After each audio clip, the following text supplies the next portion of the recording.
pickup place. You know that, James? Oh, that's cute. Come on.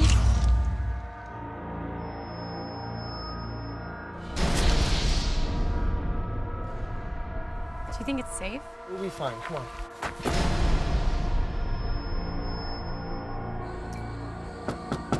Anybody home?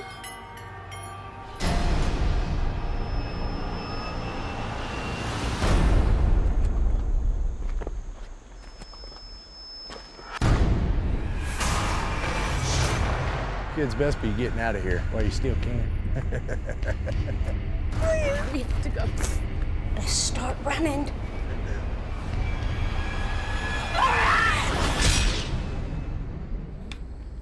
We're never gonna get out alive.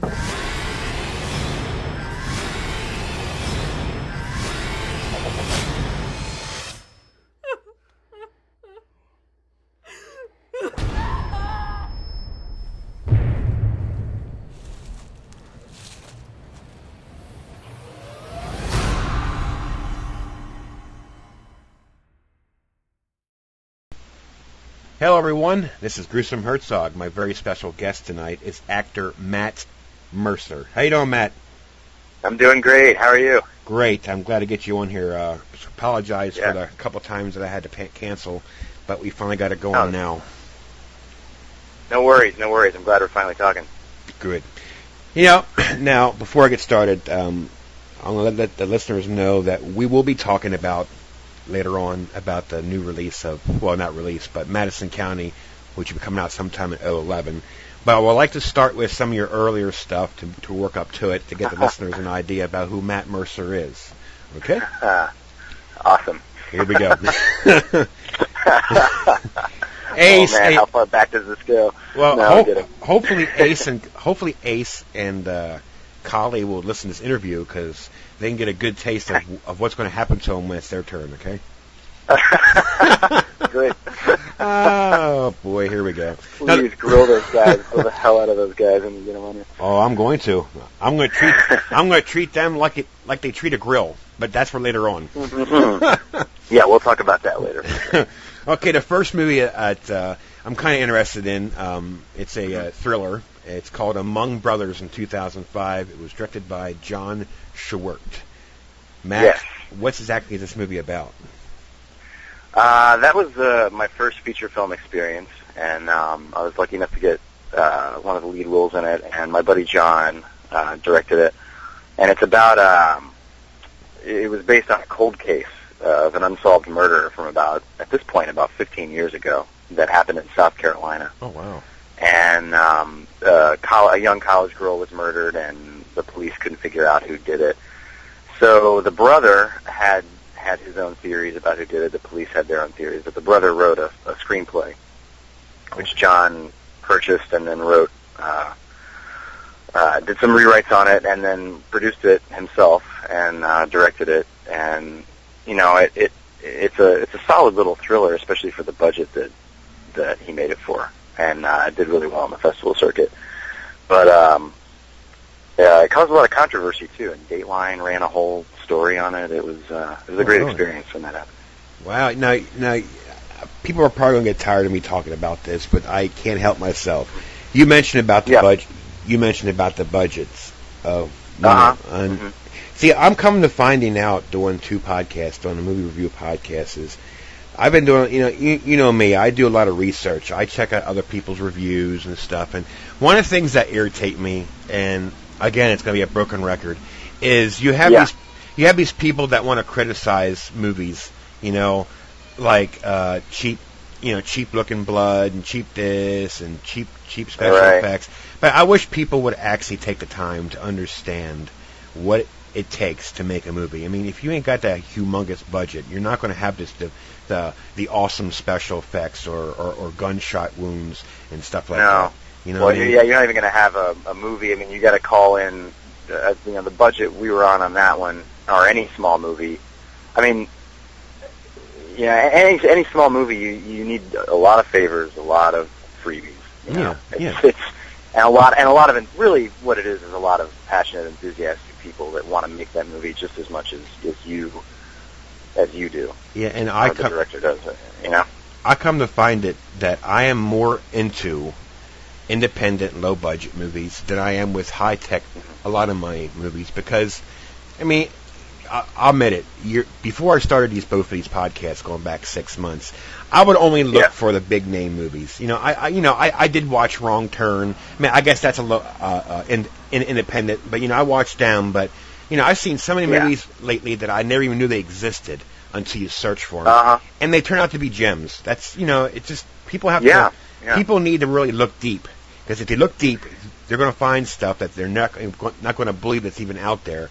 Because I am blown away by a lot of movies that I've seen recently that I would have never have seen these movies if I didn't do interviews, if I didn't do research. I would have never known they were there. You know what I mean? Yeah, there's a lot of low-budget gems out there. I mean, there's a lot of garbage, too. But, you know, it's funny that you bring up Among Brothers as the first movie. The guy who directed it, John, he's sort of, that's his wheelhouse. He's done 2 features now, and they're both really good independent films. You know, and he makes them for very little money, and he's very good at constructing. Yeah. He's sort of, you know, he just released another movie called Insignificant Others, and a couple of LA film critics did a whole commentary on it, just solely, you know, mainly around the idea that it's sort of the digital revolution right now, and everyone can make movies fairly cheaply, and you have to wade through a lot of stuff that isn't so good, but there are a few filmmakers out there who are making really exceptional movies that you haven't heard of, and if you watch, you know, the more you watch, the more you find them, and when you find them, it's like, oh, this is really good, this is really interesting, and this wouldn't have gotten made with a really big budget, you know. Yeah, probably the only movie that I've watched that was big time that I loved was the remake of The Crazies. You know what I mean? That's the only one that was that good. I mean, other than the Dead movies by Romero, I mean, I guess that's independent. You know, it's hard to say. Anyways, I don't want to get off track here, but I can go on forever about that. But I'm very passionate about independent horror now more than what I was before. And my own purpose, my whole purpose of doing this is to get some of these, you know, these actors, directors, and producers, and get these guys out there. So hey, you know, here I am. Check out my stuff. Yeah. You know, it's fun. Yeah, well, it's much appreciated. I really enjoy listening to your podcast. Thank you. You've had some awesome interviews. Really cool Thank people. you. I try to make it fun, so hopefully we can. Now, the next movie that we're going to talk about, now, obviously it has 2 names, I imagine so. It's called Diary of a Serial Killer in 2008, but I think it's also called Copycat, too, correct? Yeah, that was the DVD release.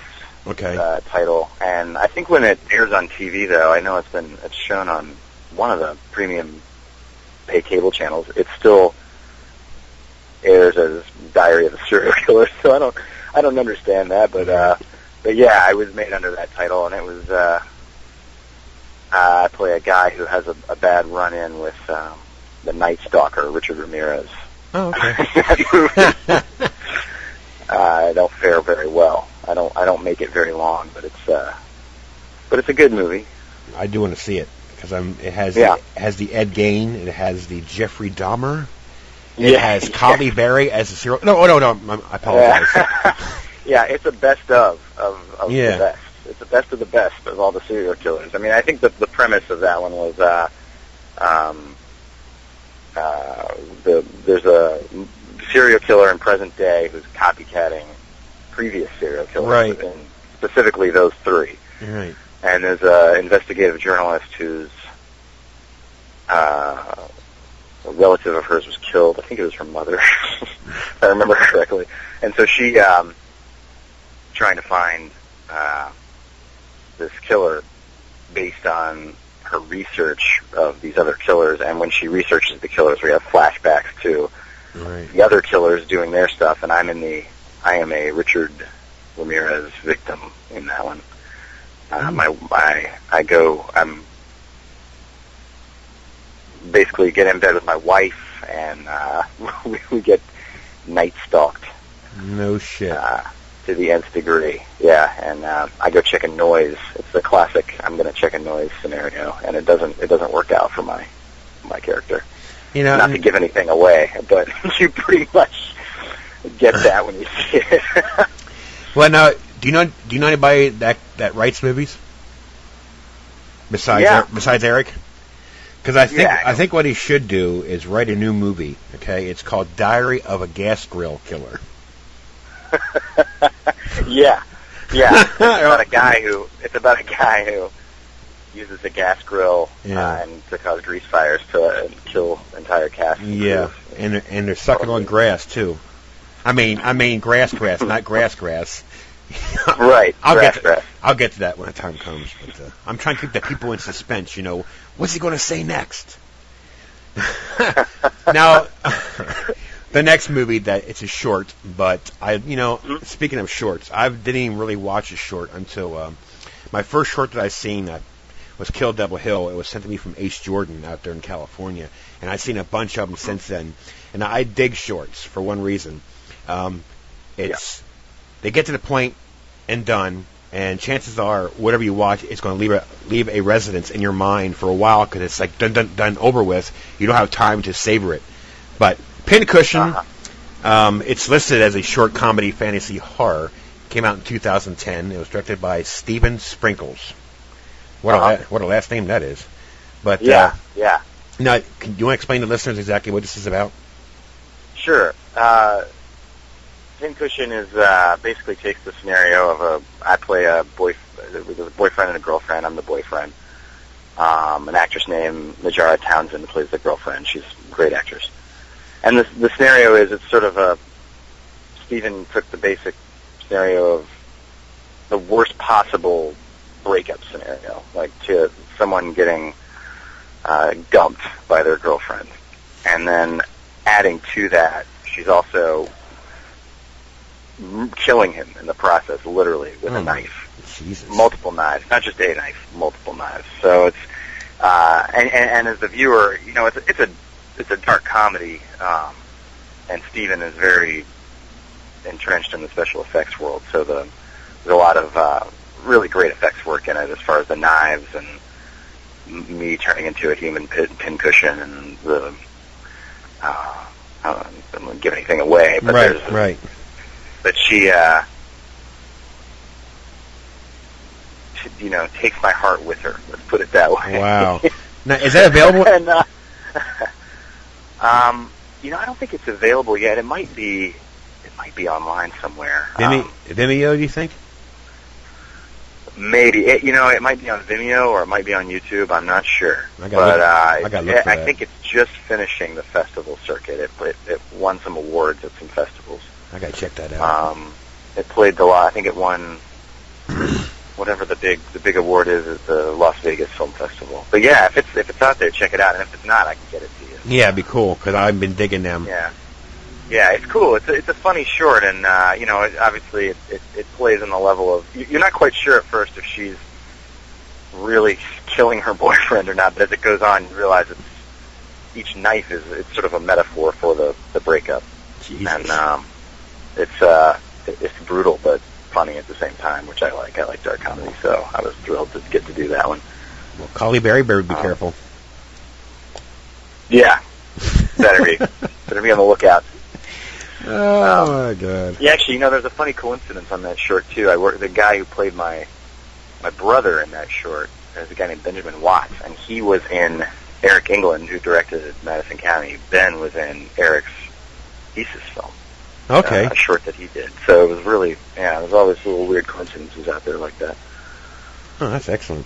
Well, since you mentioned Eric England, we might as well go into the main reason we're doing this interview is because I've been getting I guess as everybody knows, I had a quick interview with Eric England quite a few months ago before he started filming this. And it's called Madison County in 2011. I am dying to see this. I've seen pictures. Yes. I've seen pig heads. I've seen Nick Principe. I've seen,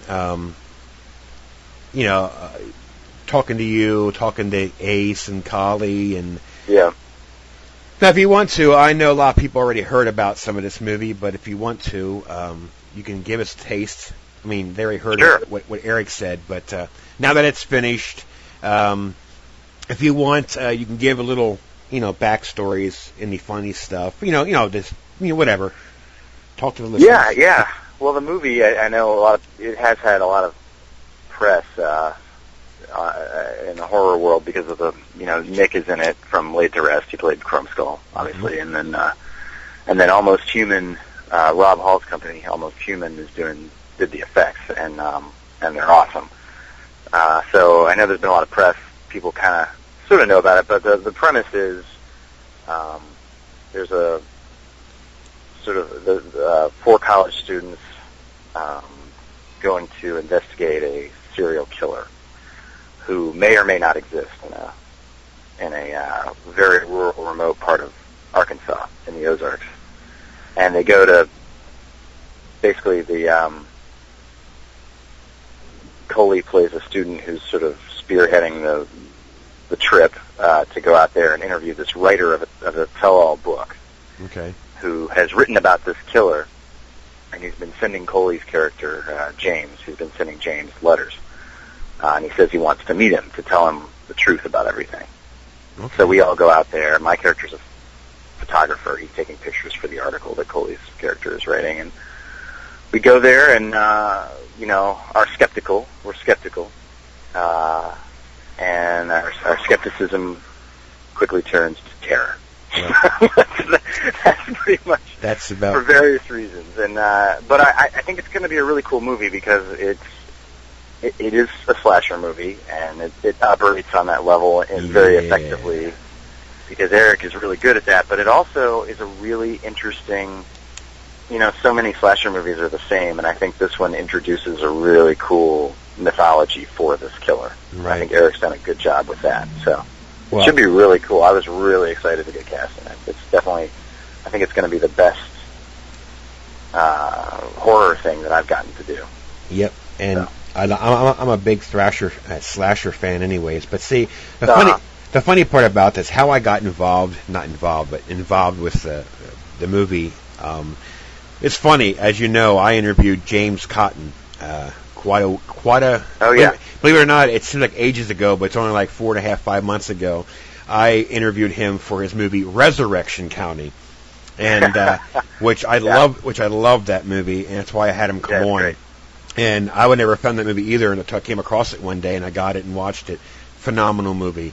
And then James Cotton was mentioned about Eric England. Okay, well, as I was editing the James Cotton interview, Eric calls me. So I rushed around and got a quick interview about him, about Madison County. So, I had a taste of it before it was even filmed. So that's how I got involved with Madison County. And now, as you know, which I'm going to link it to your interview, there is a video of you filming back behind the scenes. Incidences. Yeah, I made a little. Yeah, and video log. I have a special announcement to make to the listeners. Okay, you guys got to check this video out. I'm going to post it on the interview, and I want you to watch. And I want you to watch Collie Bailey and Ace Marrero. Whatever you do, do not invite them to your cookout, and do not let them touch your grill. Okay, because more than likely, there's going to be a horror right there in your backyard. Yeah, unless you want to go to the burn unit. If you want to head over to the burn unit, invite those jagoffs to your party. They'll bring a new meaning to Grease Fire. And which actress was video log? Which of the actress was the one that was sucking on or smelling grass? Was that? That was Elizabeth Bell. Elizabeth. Yeah, Elizabeth Bell. She is an actor in the movie, and she also was our production designer, among many other things. She worked real hard on the movie, but. She and Coley became obsessed for about 2 or 3 days. Coley's from that area, and he knew what plants were poisonous and which ones weren't. But there's something called sassafras. Do you know what sassafras is? Yes, sir. Yeah, that's what they were smelling in the video log. Okay, well, Collie, buddy, and Elizabeth, if you want to smell something that's good, but stay away from catnip. Do you know what catnip is, Matt? I don't actually. Is it the same thing? No. Catnip, this is weird. Cats love catnip. I kid you not. It's a wild weed that grows. If you give a cat catnip, the cat goes nuts. I don't know what it is. So just stay away from that because I don't want Collie jumping on all fours and meowing like a damn cat. Okay, Elizabeth? Yeah, he basically is a cat. So if he has the catnip, he'll be pouncing all over the place. That video I found very interesting, let me tell you. And Collie, I must admit one thing. You wearing them glasses, you remind me of a schoolboy. Okay? No offense. Part of his boyish charm, those glasses. Yes. I forgot about those glasses until I was looking through all the footage to put together. I had a lot of footage to sort of cull and go through for that video log, and I was like, oh, okay. So I got to put Coley and the glasses up in this thing. He's going to rip me now. Watch. Yeah, I can take it. Which is fine. I think he and Ace both deserve a lot of ribbing. So hey, if I can take shit from Canadians, I can take shit from them. Wink, Rob. Yeah. I wish I'd gotten on video that grease fire. Oh man! If anyone hasn't seen it, this video log is just sort of behind the scenes hijinks, whatever behind. Well, the scenes I will post it so people can check it out. Oh, that'd be great. Yeah, it's fun. There's some fun stuff on there, but that day, it was like the first day at the place we were staying while we were shooting, and it freaked me out, and I wish I'd gotten it on video, but they had the grill up on this wooden porch up on the second floor of this apartment complex, and when they opened it, I swear the heat probably could be felt a mile away. This fire was so tall and just shot up, and then out of the bottom of the grill were these drips of hamburger grease, and I was like, well, if any of those are on fire, this whole porch is going to go. And I was just like, why the fuck are we grilling in this porch? And this is a disaster waiting to happen. And then we decided actors shouldn't grill anymore for continuity purposes. And yet we continued to grill on that porch. I don't know why. We should have moved the grill somewhere else, but we very slowly learned how to maintain a good grill fire and how to cook burgers and chicken and whatever else we cooked. I don't know. We cooked. It could have been Grease. It could have been a Grease Massacre County. You know what I mean? Mm-hmm. Oh, yeah, that's right. We could have had Damien as the killer's name. We could have had Damien throwing hot grease on people. That would have been horrible. Yes, really. There's some horrible deaths in the movie, but I don't think we have any grease-related deaths. No. That would have been pretty brutal. Now, what do you think Collie would have done? Threw a spatula at him? Yeah. Yeah, he would have done some. He's going to kill me. Spatula karate. Oh, yeah. He throws spatulas like Ninja stars in the film. So. Oh, okay. Interesting. Which Eric thought really worked. I thought it was going to come off real silly, but it works. It's scary. Yeah. You know. Well, like I said, I can't wait to see this. I've been waiting, and hopefully down the road I'll get one of them whopping screeners so I can check that baby out. Yeah, as soon as it's done, they're still working on it. I've had the good fortune of seeing a few scenes, and I'm really excited about it too. I think it's going to be really great. And what we were talking about indie films, so they've come a long way, and we got to shoot this one on the Red, and it just looks, Among Brothers, the one I did a few years ago that we were talking about, back then the hot shit camera was the DVX 100, and right. you could make it look like 16mm film, and it looked cool. It looked like a gritty independent film. But now that you can do it a low budget indie on the Red, Madison County was shot on the Red. It looks like a huge movie. I mean, it's shot in 235, and it's really glossy, and it's going to be awesome. I can't wait. Not just because it's glossy, but it's also just it's going to be a really scary slasher movie. Now I'm going to ask you a quick question. You were born in Newport News, Virginia, correct? That's right. Mm-hmm. Now, how did you end up in California? Did you have family move out there, or you moved out there to get work? I moved out to get work. I was in New York before that. I went to school in North Carolina and then moved to New York, and I was doing theater in New York. And then after Among Brothers, I got an agent in L.A. Okay. And I didn't have anything in New York, so I came out here and started doing film and commercial work in California. Okay, is that where Alan Iverson's from? Yeah, it is. That's right. That's why I asked you that. Yeah. Now he's a Yeah, little. Allen Iverson and yeah, there are a few guys from Newport News. Yeah, because he's a tad older than you. Yeah, about a couple years, maybe, barely. Yeah, I'm sure. Yeah, just a little bit. Yeah, a little older. All right. And don't mean to get off track there. I just happened to catch that in No, Newport no. News. Now, isn't Michael Vick near Newport News? Michael Vick is in Newport News. Yeah, that's Okay. what I was trying to think of. Okay. Michael Vick. Yeah, All right. that's where he got in trouble, actually. Right. With Right. The dog thing. Oh, Michael sorry. Vick, Allen Iverson, Ella Fitzgerald, I think. Oh, Newport Ella. News. I love Ella. Yeah. Yeah. For my time, no, but I love listening to her. Oh, she's got a great voice. I do too. And it But also. yeah, those are some. Go ahead. I'm sorry. Those are some. Oh, that's all right. Those are some famous Newport Newsians. Yeah, it says you're also a fan of classic horror. Now, how far classic do you go back, being that you're born in 1980? Yeah. I'm a big fan of classic horror. I mean, I guess by classic, I mean, what I grew up with, Sure, the 70s, sure. 70s and 80s horror. But I do like all the old Universal monster movies and Oh, yeah. going, I mean, all the way back to like Todd Browning's Freaks and Oh, yeah. everything. But I grew up with 70s and 80s horror. I mean, like you, I'm a huge horror fan, so that's why I was so excited to get to do Madison County and work with these guys who are so awesome in the horror field. Yep. In the horror genre, rather. But I mean, 70s and 80s. I grew up with. I really am a big fan of John Carpenter. Oh, yeah. Really like John Carpenter. Halloween. And, Tobe Hooper.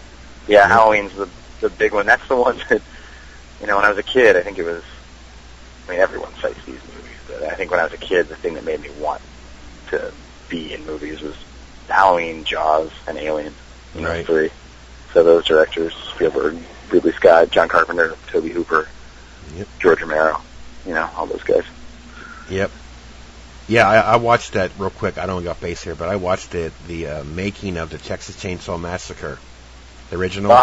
Have you seen that? Have you seen that? I've seen one of the making of documentaries on it, Oh, my God. where they interviewed a lot of the cast. I know it was right before the guy who played Franklin, Party. I can't think of his name. Yes. Something. Is it Daniel Party? I can't remember, but he was telling right before he died. He was interviewed. Yep. Yeah. Yep. Yeah, that was a great documentary, and I didn't realize how until I saw that. I didn't realize how low budget that was. I mean, I listened. If you watch that and you listen to the stories on that, or the stories from Sam Raimi and Bruce Campbell and Rob Tapert from making Evil Dead, Yep. you could, if you've made a low budget horror movie, you can really relate to those. And we had a lot of the same stuff happen on Madison County. Yep. So, yeah, a lot of gross stuff. I don't go off track. Yeah. But on the making of Chainsaw Massacre, the original, the one guy said, I can't remember who it was. He said they had raw meat on the table, and they were that's right. And they were stuck in that house for like 13 hours, and the place stunk. People were getting sick. 1973, Yeah. Well, Remember that? yeah, the way they described it, it's that that's exactly right. The production designer had used real chicken bones and real animal bones and whatever they had found in a veterinarian's graveyard. Yes, and it stunk. And they put it on the table, and it not only was it 110 degrees or whatever, but they had the windows Closed, sealed up. with blacks so that Yep. it looked like night in there, so it was blazing hot and everything was rotting on the table. And then apparently Gunnar Hansen, who played Leatherface, also smelled. No one had showered, so everyone was smelling. Right. Yeah, it sounded like it was a total nightmare. And there is bloopers too. But anyways, I'm gonna get off track here. But Yeah. I will. That's all right. I appreciate you coming on. Like I said, I'm excited for Madison County to come out, and you sound very interesting to talk to, and some interesting movies that you're in. And I will post a video up again, so get the listeners a chance to check out the gang. They get a good taste of that. So thanks again for coming on. I know it's Sunday night, and my Steelers won. Thank God. But anyways, congrats on that. Thank you. So Matt, thank you very much. Tell the gang that just set something up. I mean, we'll get them all in here. So, hopefully they don't bash me too hard. Yeah. No, I don't care. No, you should bash them. They're all They all deserve it, those jerks. No, I'm kidding. Well, but, yeah, I will. I'll get you guys connected, and Yep. I know they can't wait to talk to you. Yeah. So. Well, just so that you know, I'm going to attach a headline on this interview after I post it. It's going to say, "Attention, Collie and Ace, a must listen." Oh man. Can you see You'll that? love that. Oh yeah. Thanks, Matt. You take care of yourself and keep in touch. Take care. Thank you so much. All right. Thank you. Thanks. Talk See to you. you soon. Bye. Are you trying to get me drunk? Yes. Are you here with anyone? No, I'm not. Are you seeing anyone? I am. He's a lucky guy. Girl. Why isn't she here with you tonight? We should stop, please. Slept in pretty late this morning. Feeling okay? Don't even start with that.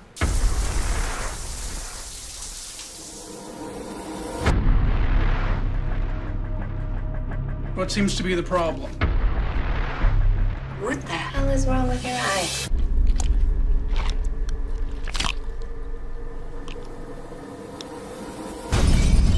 Your hair.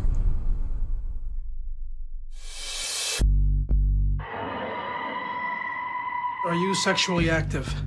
Are you using protection?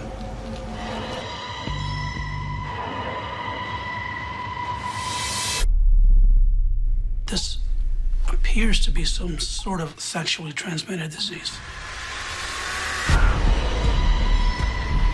There's something wrong with me.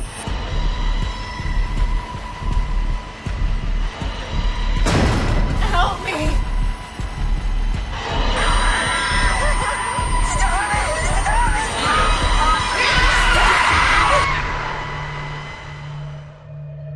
Do not come into contact with anyone until we can determine what it is we're dealing with.